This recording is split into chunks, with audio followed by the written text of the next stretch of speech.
Hola. Hoy nos metemos de lleno en un tema que nos toca a casi todos, ¿eh? El contrato de trabajo en España. Tenemos bastante material y la idea es desgranarlo bien, entender qué es qué en este acuerdo tan importante. Exacto, porque vamos a entender bien qué firmamos o qué estamos ofreciendo como empresa es fundamental. Hoy vamos a ver, pues, quién puede firmar un contrato, qué elementos sí así tiene que tener, eso del periodo de prueba que siempre genera dudas, Sí, siempre. y las distintas modalidades de contratación que tenemos ahora mismo sobre la mesa. Genial.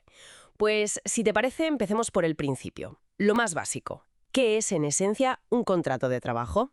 Pues mira, dicho fácil, es un acuerdo, un pacto entre una persona, la trabajadora, y una empresa o empleador. La persona dice, vale, trabajo para ti, sigo tus instrucciones, y la empresa dice, perfecto, y yo te pago un sueldo por ello. Suena sencillo, pero me imagino que para que ese pacto sea legal, válido, necesita cumplir unos requisitos, ¿no? Claro, no vale cualquier cosa. Necesita, digamos, unos elementos esenciales. Primero, la capacidad de las partes, o sea, que puedan firmar. ¿Y quién puede firmar como trabajador o trabajadora? Pues, a ver, la norma general es ser mayor de 18 años, pero también pueden los menores emancipados, que son mayores de 16 que legalmente ya funcionan como adultos. Y también los mayores de 16 que tengan autorización de sus padres o tutores, o que vivan ya de forma independiente. Entendido. ¿Y la nacionalidad? ¿Influye? Sí, claro.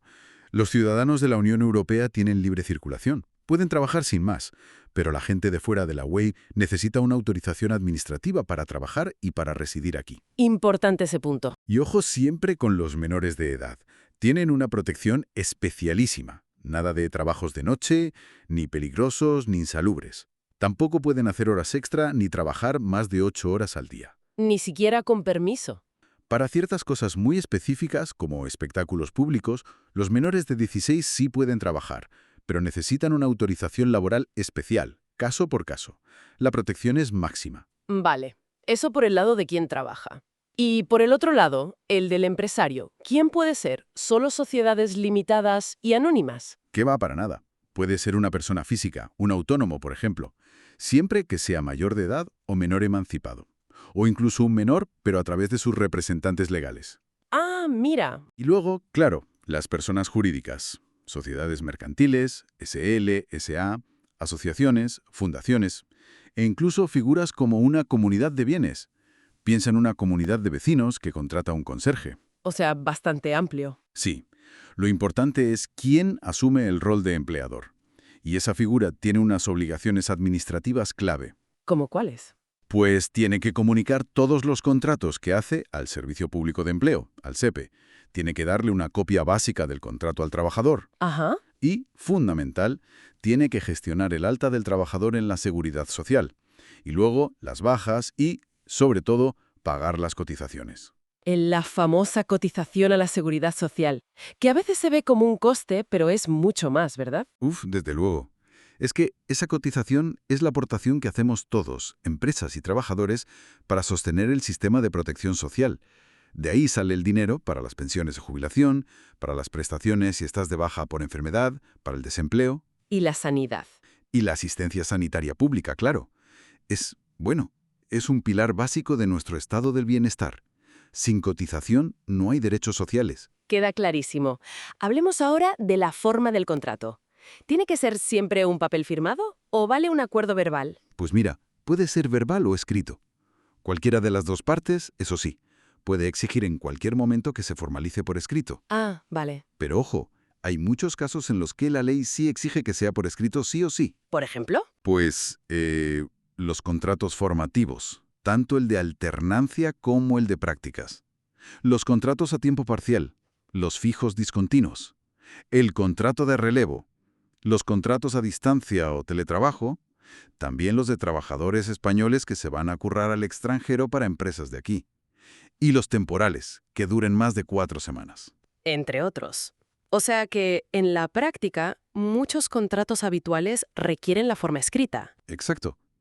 La regla no escrita es, si el contrato tiene alguna particularidad, no es indefinido a tiempo completo, digamos, lo más seguro es que necesite ser escrito, y muchas veces es obligatorio. Y respecto a la duración, pues eso, pueden ser indefinidos, sin fecha de fin, o de duración determinada, o sea, temporales.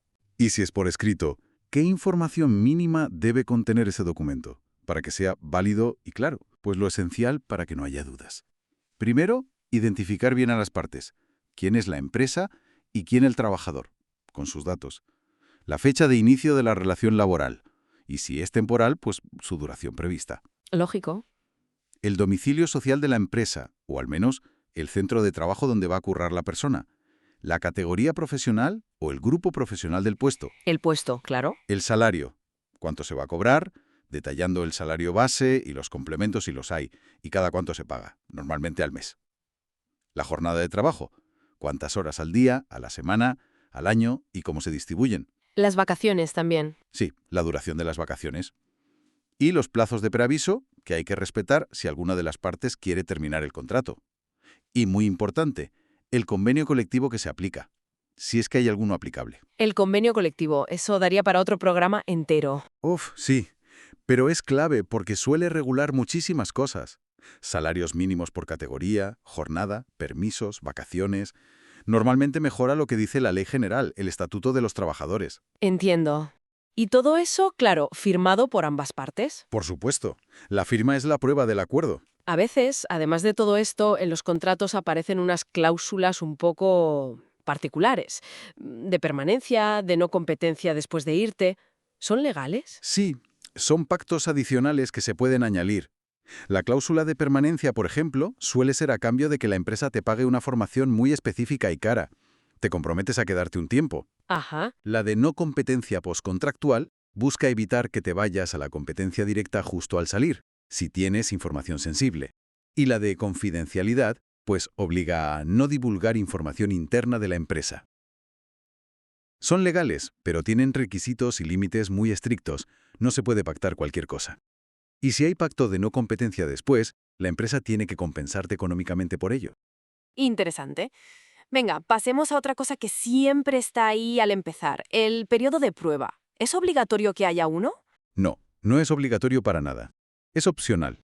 Pero si se quiere establecer, tiene que pactarse expresamente y por escrito en el contrato. Si no se pone, no hay periodo de prueba. Y si se pacta, ¿para qué sirve exactamente? Pues, como su nombre indica, para probar. Para que tanto la empresa vea si la persona encaja en el puesto y en el equipo, como para que la persona trabajadora vea si le gusta el trabajo, las condiciones, el ambiente. Es una evaluación mutua. ¿Y cuánto puede durar? ¿Lo que quiera la empresa? No. La duración máxima suele venir fijada en el convenio colectivo aplicable. Hay que mirar ahí primero. Vale. Si el convenio no dice nada, entonces sí. Hay unos límites que marca la ley. El Estatuto de los Trabajadores, como norma general, son 6 meses máximo para los técnicos titulados, gente con carrera universitaria o FP superior, por ejemplo. 6 meses, es bastante tiempo. Sí. Y para el resto de trabajadores, el máximo general es de 2 meses. Hay una excepción.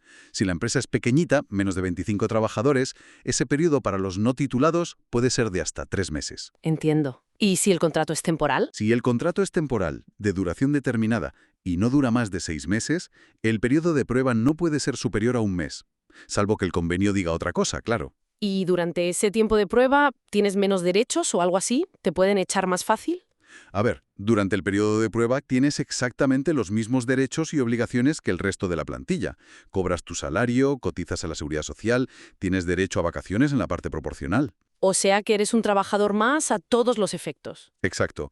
La única, pero gran diferencia está en la extinción del contrato. Durante la prueba, cualquiera de las dos partes, empresa o trabajador, puede romper el contrato sin necesidad de alegar ninguna causa, sin justificación. Ah, o sea, un no me convences o esto no es para mí y ya está. Básicamente. Y normalmente sin necesidad de preaviso, salvo que se haya pactado algo distinto. Es una ruptura muy libre. ¿Pero hay algún límite? ¿Te pueden echar por estar embarazada, por ejemplo? Ahí has dado en el clavo. Esa libertad tiene límites. La ruptura durante el periodo de prueba será nula si se basa en motivos discriminatorios prohibidos por la Constitución o la ley. El ejemplo típico es el embarazo. Si te despiden en prueba estando embarazada, se presume que es por eso y sería nulo. La empresa tendría que readmitirte o demostrar que no tuvo nada que ver. Importantísimo saber eso. Mucho. Y otro detalle clave. El tiempo que estás en periodo de prueba cuenta efectos de antigüedad en la empresa. Si lo superas, ese tiempo ya lo tienes acumulado. Bien. ¿Y qué pasa si durante la prueba me pongo enfermo o tengo un hijo? ¿El tiempo sigue corriendo? Buena pregunta. Normalmente, situaciones como la incapacidad temporal, la baja médica, el nacimiento, adopción, riesgo durante el embarazo, interrumpen el cómputo del periodo de prueba. Es decir, el reloj se para mientras dure esa situación, salvo que se pacte lo contrario. O sea que no pierdes días de prueba por estar de baja. Exacto. Y una última cosa sobre la prueba. Es nulo pactar un periodo de prueba si la persona trabajadora ya ha desempeñado esas mismas funciones antes en la misma empresa bajo cualquier tipo de contrato. Se entiende que ya la aprobaron. Lógico, tiene sentido. Bueno, creo que el periodo de prueba queda bastante claro. Vayamos ahora a los tipos de contrato, las modalidades. El que todos querríamos, supongo, es el indefinido, ¿no? Sí, el contrato indefinido es, digamos, el contrato estándar, el modelo al que tiende la legislación. Es aquel que no tiene una fecha de finalización establecida. Puede ser a jornada completa, a tiempo parcial o también bajo la modalidad de fijo discontinuo. El fijo discontinuo. Ese suena un poco a contradicción. Fijo pero discontinuo. Sí, suena raro, pero es muy importante. Es un contrato indefinido pensado para trabajos que son estables, se repiten en el tiempo, pero solo se realizan en determinadas épocas del año o de forma intermitente. Piensa en trabajos de temporada, en hostelería, agricultura, campañas específicas. Ah, claro. Eres fijo en la empresa, pero solo trabajas cuando toca tu temporada. Eso es. Tienes derecho a que te llamen cada vez que empieza la actividad. Es una forma de dar estabilidad a trabajos que por su naturaleza no son continuos todo el año. O de que si el contrato no cumple ciertos requisitos. Sí, exacto. La ley presume que un contrato es indefinido y a jornada completa en ciertos casos. Por ejemplo, si un contrato que obligatoriamente tenía que ser por escrito se hace verbalmente, o si no se da de alta al trabajador en la seguridad social en el plazo debido. O sea, como una especie de sanción a la empresa por no hacer las cosas bien. ¿Se puede ver así? Salvo que la empresa pueda demostrar luego que la naturaleza del trabajo era realmente temporal o a tiempo parcial, la ley tira por defecto al indefinido a jornada completa para proteger al trabajador. Vale. Frente al indefinido, tenemos el contrato temporal o de duración determinada. ¿Cuándo se puede usar este? Porque ahora está más limitado, ¿verdad? Mucho más. La última reforma laboral restringió bastante las causas para hacer un contrato temporal. Ahora, para que sea válido, tiene que existir una causa muy concreta que justifique esa temporalidad, y esa causa debe especificarse claramente en el contrato escrito. ¿Y cuáles son esas causas permitidas ahora? Pues básicamente son dos grandes bloques. El primero es el contrato por circunstancias de la producción. Circunstancias de la producción. Suena amplio. Bueno, se refiere a situaciones muy concretas, un incremento ocasional e imprevisible de la actividad normal de la empresa, o también para atender situaciones ocasionales, previsibles pero de duración muy corta y delimitada, como campañas de Navidad o rebajas. Vale, picos de trabajo puntuales. ¿Y cuánto pueden durar estos contratos? El de circunstancias de la producción por incremento ocasional e imprevisible tiene una duración máxima de 6 meses, aunque el convenio colectivo podría ampliarlo hasta un año. Si es por esas situaciones ocasionales y previsibles, el máximo son 90 días al año, no continuados. Y cuando acaban, tienes derecho a algo. Indemnización. Sí, al finalizar este tipo de contrato temporal por circunstancias de la producción, la persona trabajadora tiene derecho a una indemnización. Generalmente es de 12 días de salario por cada año trabajado o la parte proporcional si has estado menos tiempo. Entendido. ¿Y la otra gran causa para un contrato temporal? Es el contrato de sustitución. Como su nombre indica, es para sustituir a una persona trabajadora que tiene derecho a reserva de su puesto de trabajo. Una baja por maternidad, por ejemplo. Exacto. O una excedencia, una incapacidad temporal larga. Mientras esa persona está fuera, se contrata a otra para cubrir su puesto. También se puede usar para cubrir temporalmente un puesto durante un proceso de selección o promoción, para encontrar a la persona que lo ocupará de forma definitiva. En este caso, la duración máxima es de 3 meses. Y en el contrato tiene que poner a quién sustituyes y por qué, ¿no? Obligatorio. Tiene que identificarse claramente a la persona sustituida y la causa de la sustitución. Y la duración del contrato será, lógicamente, la del tiempo que dure esa ausencia o ese proceso de selección. Vale. Indefinido y temporales por producción o sustitución. ¿Qué más hay? Hablaste de los formativos. Sí, los contratos formativos son una categoría especial pensada para combinar trabajo y formación, o para adquirir práctica profesional. Hay dos tipos principales. A ver. Uno es el contrato de formación en alternancia. Este es para personas que no tienen la cualificación profesional reconocida para poder hacer un contrato en prácticas en ese puesto. O sea, para aprender un oficio o una profesión mientras trabajas. Exacto. Combina el trabajo efectivo en la empresa con formación teórica, ya sea en un centro de formación o en la propia empresa. Suele dirigirse a jóvenes, generalmente entre 16 y 30 años, aunque hay excepciones. ¿Y cuánto dura? La duración está ligada al plan formativo, con un mínimo de 3 meses y un máximo de 2 años. Y el tiempo de trabajo efectivo no puede ser total, tiene que dejar espacio para la formación. El primer año, como máximo, el 65% de la jornada puede ser trabajo, el segundo, el 85%, el resto es formación. ¿Y el sueldo? No puede ser inferior al 60% el primer año y al 75% el segundo del salario fijado en convenio para el grupo profesional correspondiente, y nunca por debajo del salario mínimo interprofesional en proporción a la jornada. Además, en este contrato no se puede establecer periodo de prueba. Interesante. ¿Y el otro contrato formativo? Es el contrato formativo para la obtención de la práctica profesional adecuada al nivel de estudios. Este sí es para gente que ya tiene un título, universitario, de FP, un certificado de profesionalidad. Para recién titulados, digamos. Eso es. Pero ojo, tienen que haber acabado los estudios hace relativamente poco, dentro de los 3 años siguientes a terminar o 5 años si la persona tiene discapacidad. El objetivo es que adquieran experiencia práctica en lo suyo. ¿Duración y salario? Dura entre 6 meses y 1 año, como máximo. El salario es el que fije el convenio para esos puestos de prácticas, y si no dice nada, no puede ser inferior al SMI en proporción a la jornada. Aquí sí puede haber periodo de prueba, pero de máximo 1 mes, salvo que el convenio diga otra cosa. Vale, dos opciones interesantes para empezar en el mundo laboral o reorientarse. Nos queda por mencionar uno muy común, el contrato a tiempo parcial. Sí, ese es bastante sencillo de concepto. Es un contrato que puede ser indefinido o temporal, en el que se acuerda trabajar un número de horas al día, a la semana, al mes o al año, que es inferior a la jornada de trabajo de un trabajador a tiempo completo comparable. O sea, trabajar menos horas que la jornada completa normal en esa empresa o sector. Exacto. Y es obligatorio que sea por escrito, indicando claramente el número de horas contratadas y cómo se van a distribuir a lo largo del día, semana o mes. ¿Se pueden hacer horas extra en un contrato a tiempo parcial? Horas extraordinarias como tal, no.